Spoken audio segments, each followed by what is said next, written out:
Dit is de tv-toren van Spannenburg in Zuidwest-Friesland. Gebouwd voor een verbeterde telecommunicatieverbinding tussen Friesland en het westen van het land.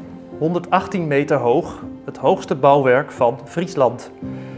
En daarmee enkele meters hoger dan de Achmea-toren in Leeuwarden. We zien hier de toren staan, beeldbepalend in het landschap in Zuidwest-Friesland.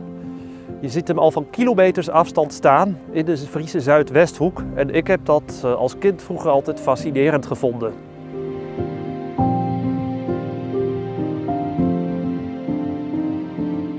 De toren is sterk beeldbepalend en een vertrouwd baken in de Zuidwesthoek van Friesland voor iedere thuiskomende reiziger.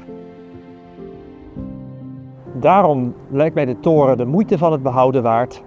Wat vind jij de moeite waard om te behouden?